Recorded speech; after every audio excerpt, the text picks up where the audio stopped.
going on, guys? Ryan with Jedha Patrol back with another video today. I have a special video for you guys. Another content creator who is in the world of my nemesis, DC, and is none other than it is my nemesis, honestly. The Batman statue collectors in the house. So, what's up, man? How you doing? How's it going? Thank you so much for having me on. Yeah, but my viewers know that DC is my absolute favorite fandom to pick on. Mainly because I have a moderator who is a really big DC fan, so I give him a hard time. And honestly, I grew up reading DC, Superman, Batman, that kind of stuff, along with X-Men, and so I just give him a hard time. But Chris, the Batman statue collector, is in the house, guys, and we're going to talk collecting. We're going to talk statues. We're going to talk whatever other options come up on the table. But first, just introduce yourself to all of the people over here on the patrol. Well, again, my name's Chris. I'm the Batman statue collector. I've been on YouTube. It'll be 5 years this November. And we do a lot of the same things you like to do. We do a lot of high-end statue collecting reviews, unboxing, statue chats. We do live content just like you do. And it's just a lot of fun. We really just have built this community, and it's just been so awesome to be a part of it. And to see other channels like you and all the amazing collectors out there. It's just absolutely fantastic. But that's basically what I do. I primarily collect Batman, but we also review Marvel and some other things as well. But I just absolutely love it. Awesome. Well, I have a question here, and I wrote this question down. All right, everybody wants to know. I went into the Facebook groups. So like, what do you guys want to know? And I asked this question. So I wrote this question down, and it says, if your parents had not named you the Batman statue collector, would you have chosen a different name for your YouTube channel? I've oftentimes thought about that, because sometimes, you want to have your own niche, right? You want to have your own niche on YouTube, but at the same time, what happens is that could pigeonhole you as a little bit as well. It's like, if people only think I'm the Batman statue collector, maybe I would just be the statue collector. But a lot of people have called me the Iron Man statue collector, because that's what I would collect if I didn't collect Batman, because I absolutely love Iron Man. I love the MCU as well. But I had to narrow my focus. So yeah, probably just the statue collector probably is what I'd go by, or something like that. I know what you're talking about with that, because when I first started my channel way back when, I went through a couple name changes, and I said, what do I want to show on the channel? I collect all kinds of different things. What I want to show, and I didn't want to pigeon my hole into one collectible market, I guess, if you would. I wanted to have something kind of broad where I can go wherever. And like, I have a Star Wars name, but I clearly love me some Marvel, and I do own a few DC pieces, and we'll talk about in a little bit. So you said you've been doing YouTube 5 years. I've been on about that long, I guess, somewhere in that ballpark. And you also said something about community, which I think, honestly, I mean, getting all kinds of cool stuff for review and seeing all kinds of crazy statues and figures and stuff coming in, but the community is more important. It's why we do this, I think. What do you think? I think so too. It started out, I just kind of put my collection out there. I didn't really even plan on being a YouTuber or video creator, influencer, or whatever. That's just kind of what happened. Over time, I just wanted to share my collection. And that's really, I just kind of wanted to put myself out there, because I live in the middle of Kansas. There's no one around me, practically around me anyway, that collects this stuff. And so I put my stuff out there to try to connect with other like-minded individuals. And from that, with the Facebook groups and the Instagram and the YouTube channel and everything else, the community has been the absolute best part of this. And I want to share what I love about this hobby with others. And I'm amazed by how many people, and I'm sure you get this on a daily basis, where people reach out to you and say, hey, thanks for introducing me to this or this company, or, I never would have seen this product if you hadn't shown us, or shown your passion for it. And just the friendships, like, I've created so many friendships from all over the world, as I'm sure you have, and it just blows my mind. And it's just a way to connect us all, because I always feel like this hobby, it's kind of a narrow hobby. Like, there's not a ton of us. I mean, there are, but they're, consider other fandoms, the collecting universe is kind of a small group of people. And so it's been so great to connect with everybody and, again, create those friendships. I agree. And the worldwide thing it blows my mind, like, daily It's like you do live streams, I do live streams, and people go on there, hey, I'm from South Africa, I'm from New Zealand, I'm from here, there, wherever, and you're like, what? Yeah. And again, I'm a kid from Kansas, so it's like it's like I'm real right in the middle, and there's no one around me, and it's just crazy to think that people care about what we have to say and want to learn about this stuff. And again, it's just so cool, international. It's just amazing to me as well. And the fun parts about it, as you go on this journey of content creation, you get to work with different companies, and you kind of get some behind the scenes stuff, and you get to meet like the maker, like the makers, the creators of the stuff that we actually enjoy and consume. And you get to meet those people and get their thoughts, and they're just like us. They just have skills. Yeah, absolutely. And, I talk to them all the time, and they're like, we're just fans ourselves. Like, we are such big fans and happen to have a little bit of money and resources. We want to create the things that we want to see, and we think the fans want to see, and that's awesome. But yeah, being able to see the behind the scenes stuff and all of that, there's definitely some perks to doing a channel like this. There is. So I want to ask you, we'll get into we're going to talk about statues here. We're talking to a Batman statue collector, but you said you also have Iron Man, some other Marvel pieces for review, whatever. So my question is this: when you decided to, I think you're like me. I think your collection kind of navigates like a river. It could just kind of just changes direction sometimes. You're still heading in one direction, but it kind of takes a detour. When you're deciding to pick up a piece, okay, I'm curious what thought process is. And I'm not going to spoil. He just bought something ridiculous. I'm not going to spoil it. You got to check out his channel for that. And I say ridiculous because I'm also jealous. So when you're deciding to pick something up, what kind of goes through your head? Well, over the years, it's changed. Like you said, it's got to have this ebb and flow thing. And for me, I was collecting everything. I was collecting Star Wars. I was collecting Marvel. I was collecting Batman. And I was stressed out. Like, I was super stressed out on what to get because I wanted everything. And so what I ended up doing was I had to pick a focus. And the focus for me was a passion for me, and that's Batman, because I absolutely have always loved Batman surrounded by his villains. And that's kind of the theme of my channel. And so I had to pick that focus, and that has driven me to figure out what I want, because I want every single Iron Man bust I see. I want every single, Star Wars piece. I'm a major Star Wars fan as well. So it's like I want so many things. But for me, the key word there was focus. I had to narrow it down. And even in that narrow down of Batman, I still have trouble trying to figure out, do I want to stay away from movie pieces? Do I want to do the video game stuff? Do I want to just do comic books or the animated series behind me? Like, there's so many different little tiny areas within those big areas. It's crazy. But for me, it's definitely focus is what that helps me determine on what I'm going to get next. Gotcha. I'm with you. I've gone through this, and you may have as well. I know other collectors have. I've gone through this. Now, I started collecting. I did photography, so I was doing actors and actresses and models, that kind of stuff, photography stuff. Awesome. And so I'd come home after working all day doing photographing those people, and come home. And I wanted a cool environment to work in, so I wanted to build an office, a man cave office to work in. So I started buying pieces to put in there, and I bought Star Wars pieces. I bought Marvel pieces. I bought all these things. And after a time, after I got the addiction on Hot Toys, I ended up with, like you said, I had everything. There was no rhyme or reason. It was just comic and movie explosion in that room. It was crazy. And at some point, I decided, listen, I'm going to go full Star Wars. Like, I'm going to dump all my Marvel stuff. So I'm talking like everything Marvel. I kicked out of the room. I sold it. It was gone. Shipped it off. And I was like, Star Wars it is, Army Building Troopers, the whole thing.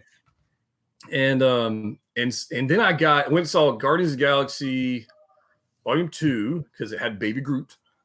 And I bought the Hot Toys Baby Groot after I'd sold all my Marvel stuff. And that was the end of that. So I've purged Marvel like 3 times.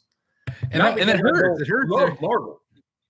I love Marvel. I love Marvel movies. Like, I freaking watch them all. I love them. But I'm like you. How do you keep up with everything? It's crazy. And it is, and there's more and more every single year. Like, it used to be like the old companies would come out with a couple items here every year, maybe like one Iron Man piece. This, 2021, they're coming out with 3 or 4 or 5 every month. Like, it's just nuts. Yeah, it is nuts. I just did a video on, actually I did several videos, the Star Wars 6-scale figures that from Hot Toys that we have pre-ordered. Like they haven't made yet. They've announced 40 figures for Star Wars over the next 13 months. Wow. 40 figures for Marvel over the next 13 months. And I'm like, Yeah, now I know I'm going to buy them all because we're going to review them on the channel. The question I've got is, which ones do I keep? That's kind of the thing. And that's a difficult decision because most of them I really, really like. I'm sure you've had statues that you really, really liked. And I think you were talking your Arkham game series statues, or Arkham, I can't remember what the name of them. I think you just parted out that set, right? I got rid of half of them because I started going into like the life-size busts. I have that incredible Infinity Studios Batman. I'm looking over here. It's just insane. But I needed some room. So I got rid of half the ones that were really, really large and just ones that I didn't love as much as the other ones. So now I'm kind of in that same boat where do I still pare down the other ones? And again, like you said, how do you decide? For me, it's an issue of space, and I'm sure it is in your case as well. And most collectors, they complain about space being an issue. And so you have to really anymore. Like I feel like in the old days where I feel like everybody was just kind of buying everything. Like you said, you're buying things for the channel, but at the end of the day, you only have a certain amount of space to keep things. So you have to really keep what inspires you and that you love. That is very difficult because again, we want to get everything. We want to keep everything, obviously. And sometimes, on the flip side of that, we talk about it on our channel where sometimes it feels like a little bit like you're hoarding a little bit, it gets kind of junky looking. And so that's really important for me. Like I call my collection kind of a museum. Like I like to have some space. I like to have it, set up a certain way, a visual interest where pieces are coming in and out. And that frame of mind has helped me too, to think of this as not just a collection, but more of a museum where if you go to a museum, you're going to have that painting up there on the wall for 6 months and then it's going to go away and something new is going to come in. And that's the way I view my collection. I don't ever have to have something forever. I don't know if you feel that way. I do. I think there's probably multiple different types, but I'm breaking this down into two. There's the type of collector that wants to have everything and just cram them all into a shelf, and that's perfectly fine, whichever way you want to do it. The museum for in the 6-scale world, the museum pose straight up and down. I own it. That's the figure that represents this movie, this film, this TV show, whatever, and I own all those. Right, that collector, which is perfectly fine. I like to pose the hell out of my figures. I like dynamic poses. I like them jumping off things. I like them like fighting other, like dioramas, fighting other figures, and that takes up space. Yes, it does. And if you got, I just posted up a few Iron Man figures last night, and if you got an Iron Man figure jumping off and firing down on another villain or whatever, or another Iron Man, whatever it is, that takes up some significant space. Spider-Man, I freaking love Spider-Man. I probably got 10 Spider-Man figures in there, and they're all posed off doing all kinds of crazy stuff. So it's a space thing for me. On the display side, I'm like you. I kind of like it. When I walk into my collection room, it's for me. It's not for everybody else to come in and say, oh, you have all these figures and, you have 1,000 of them, whatever the number is. It's not it's for me. It's literally. So you should enjoy it however you want it to look, whether you got 1,000 of them or 5. It doesn't matter. Absolutely. But here's the other thing that I have come to realize, and I've been talking about this over the last year. I get the comments in the Facebook groups and YouTube and whatever, and they go, hey, look, I really don't want to sell this, but I need to sell it. I need the money now, or, whatever, or the prices is going up and I want to get cash out and that kind of stuff. Here's my thought. My thought on this was, in this collecting community where we're at on the Hot Toys game, there's not any of them with a number. You can always buy them back. Always buy them back. Now it might cost you more or less to get it back later, but it's not like once it's gone out of your museum that you can't ever get it back. And I don't know if statues are the same way, because I know they have limited numbers and once they're out of the market, but there's always somebody selling something, I would think. Yeah, there is for the most part. There for a long time, the mentality was you needed to order day one. because you were worried about the sellout. But now the ES, the edition sizes are so high on these statues most of the time, not always. And there have been some that Sideshow will come out with a piece and the ES might be 300, and that's very low. So it's like, those are ones that you might want to buy, you might want to invest in just to resell down the line. Some people do that. Some people know it's going to be a rare piece. But yeah, it's like you sell a statue, and more than likely, you are going to be able to find one somewhere, usually cheaper, but not always. Like I have this Batman Who Laughs statue here from Prime One Studio. This is a 1/3 scale statue. We're talking about space. These things are space eaters. Like they are massive. The bases on these things, like I don't know if you can see this, the poison ivy back here behind me. The base on her is just insane, and this Bane up here. But some of these pieces you can still get. Like this Bane is very difficult to find. You can't find this Batman Who Laughs very much, or if you do find him, you're going to pay $2,000 or more. He retailed for about $1,200. So the price has really shot up on him. But there's other pieces like my Arkham pieces. I paid $1,000. You can buy them for $500. So it really just depends, again, on the market, the demand. I'm sure Hot Toys are like that a lot too, where certain pieces are going to be more rare than others. It really is. We have, and one of the issues we've got going on is, I say issues. The community. I don't know if you're seeing this in the statue world, but the community is exponentially growing. Yes, I mean, just insane, massive. And I don't know if it's like pandemic, people just sitting at home and they're just like clicking buttons and buying things. Yeah, they got money to burn, my friend. Money to burn. The economy is, people got cash. That's okay. That's a good thing. And they're spending it on things. And if you have something they want, and that's the good way to get cash. But it's exponentially growing. But with that becomes all kinds of new collectors who are learning what they're trying to figure out what they want to collect. Like, do I want a 6-scale statue, half scale, 3rd scale, life? That freaking Queen Studios life-size Hulk Buster. I mean, I kind of want that. Yeah, heck yeah, it's awesome. I'd love to have it in my driveway just so my neighbors would not come around, or I mean? That's right. It's like I'm watching you, hopeless. I saw that thing and I was like, somebody came to win that show. That's all, They did, and we talked about it on our show the other night. Like it's like they brought it. They brought it big time. Man. But I've been the new collectors are coming in asking the questions: where can I buy things? Should I buy stuff used? Which figure? If there's, I'm sure there's, at least I know of, there's several companies making Batman Who Laughs statues, and all different, right? Yep. So which one do I buy, and that kind of stuff. So if what kind of advice would you give somebody who's new to statue collecting? Because I've been watching from the outside, but I wouldn't consider myself an expert on statues. So I'm going to ask you. Well, first of all, my number one mantra here is collect what you love. That's the first thing. Collect what you love. But with that said, I'm going to put a little asterisk there. You also need to have, again, that focus. You need to have a budget set up. I recommend spreadsheets, keeping track of your expenses, knowing how much you spent on a deposit, how much you spent on the pre-order, how much shipping is going to be, is there sales tax? All of those things need to be factored in for any new collector. But again, I really feel like it goes back to focus.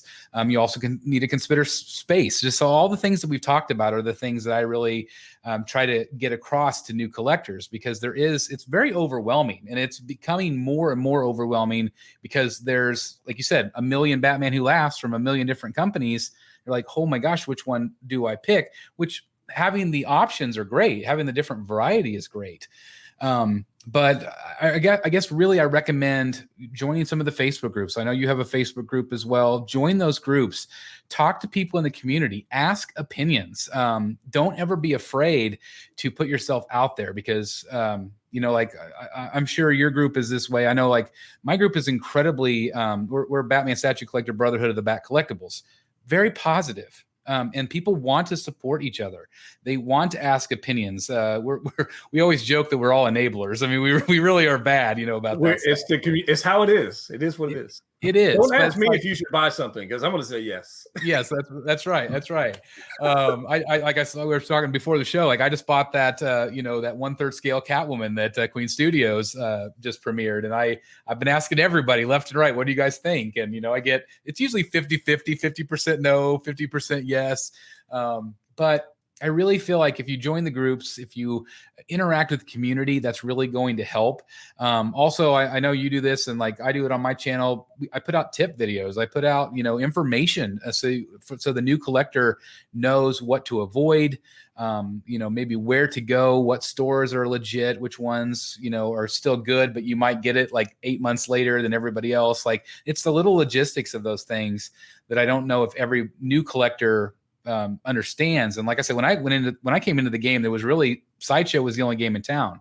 And so it was a lot easier back then. Now there's so many different companies putting out so many amazing products that it is very, very overwhelming. So that's why I go back to that.